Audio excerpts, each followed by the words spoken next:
Good morning from Quarantine Central. It's Tuesday, November 3rd, otherwise known as Election Day. So, this is the day where things get weird in America. So, look forward to that. Um, let's talk about a few things real quick before we talk about the assignment. First off, your test from yesterday. If you didn't take that test, you need to email me and figure out when. Otherwise, you will get it when you're going to make that up. And we're going to do that live. Otherwise, you're going to get a big old zero in the grade book, and you don't want that. So, you need to get with me. The test actually went really well. The statistics show that the class average was higher than on a normal test. Yes, there were timed questions. There's not a lot of ways around that, but the good news is they were all multiple choice. There was no essays. Our class average was higher than usual. I had, at this point, I think 17 kids got an A, which is higher than usual.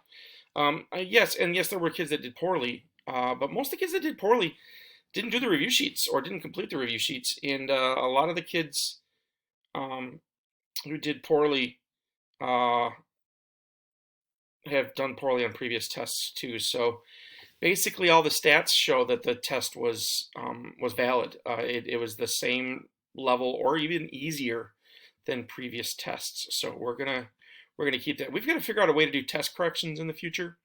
I'm not sure how we're going to do that, but there is going to be a way for some of you guys to get some points back on the test through test corrections. Secondly, grades are done. They were done last night around 3:30 or 4 o'clock. All the late work's in. All the assignments are corrected. So you can check your grades and see how you did for the first marking period. Thirdly, we have virtual meeting hours. Today is first hour U.S. history and second hour world history. But I will just post the virtual meeting hours in the correct classroom under the stream for each day. They do want us to all come to virtual meeting hours now. That's a change. Before, the office hours were just for the kids who needed help. Now they want everybody to show up. What's one of the ways we're taking attendance and making sure the state knows we're actually teaching you guys stuff. So we do want you guys to all come. If you can't make it, you can't make it. But if you can make it, we really want you to be there. So please show up to your virtual meeting hours. Let's do notes. So hopefully you've printed out section 7.1. If you haven't printed out section 7.1, please do so. Or take them digitally. It's easier to write them down when they're printed, but if you can't do it, you can't do it. So let's talk about the time period after the war. Our biggest problem after the Revolutionary War is we didn't have a government.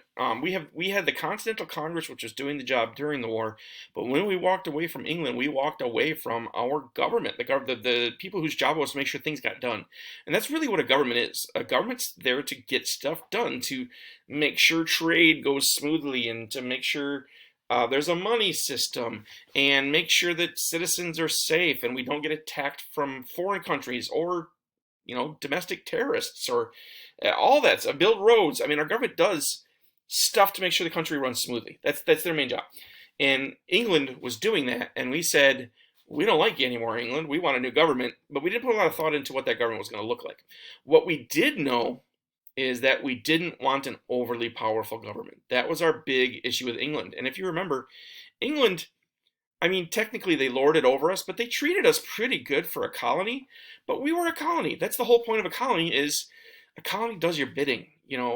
Technically they're citizens of your empire, but they're not full citizens. They're colonists. So we wanted to set up a government where all of the people in America would be full citizens. So we have to get it to a point where we have a functioning government. What our real dream was that we would have 13 now states. Remember, state means country, that had their own governments. Okay, each state would control themselves.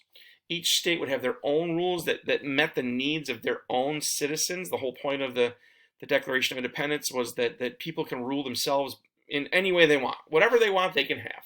And so we thought the state level would do all that stuff. And under the Articles of Confederation, our first attempt at government, that's what we're going to do, is we're going to give each state their power.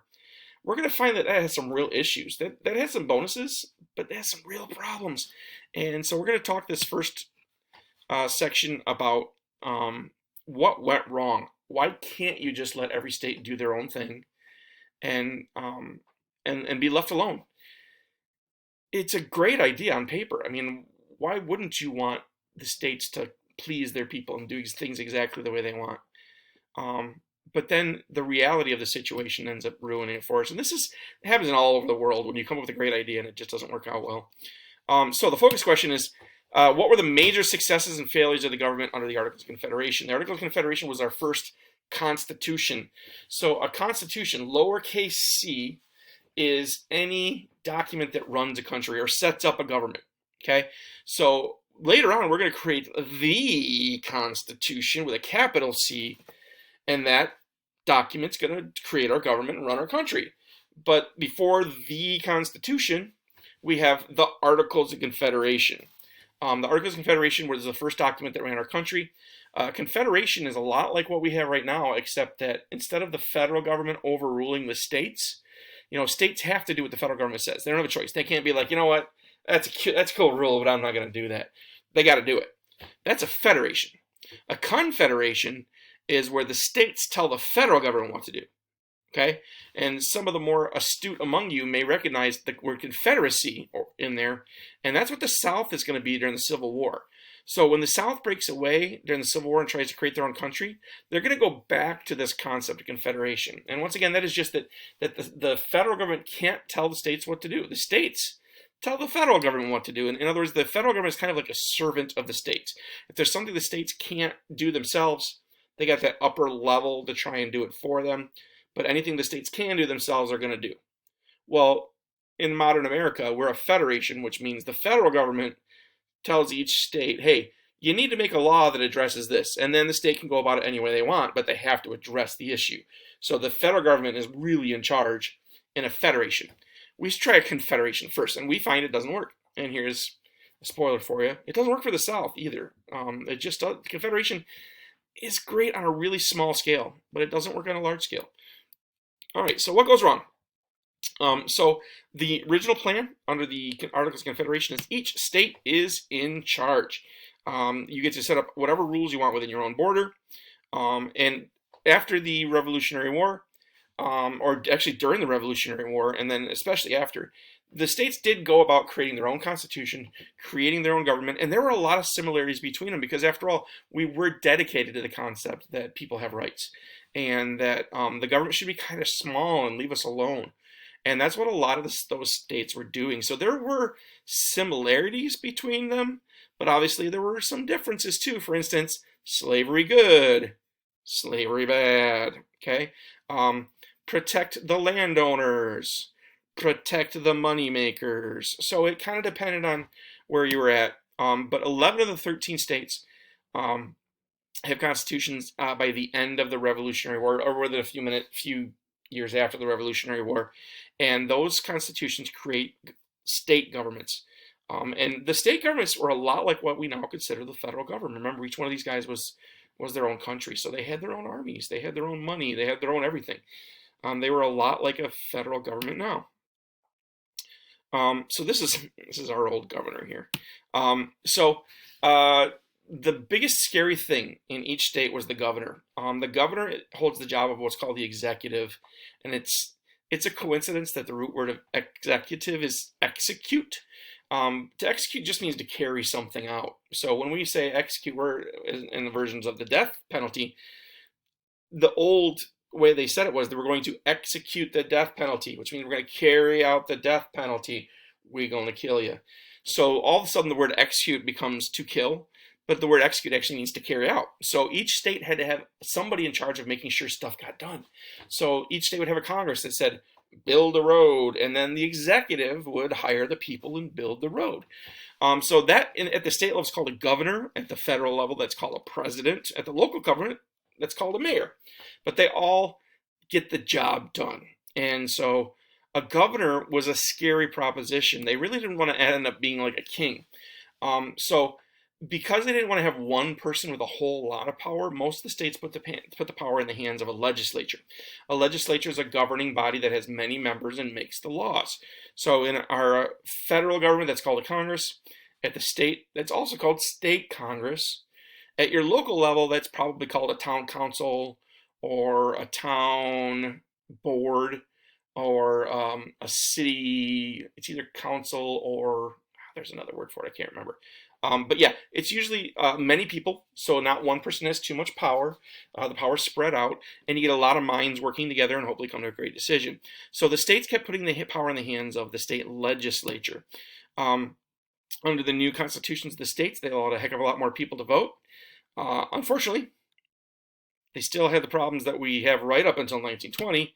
Not African Americans, even in states where they had free African Americans called freedmen, which is ridiculous because most of the people that were free were never slaves, so they never were freed.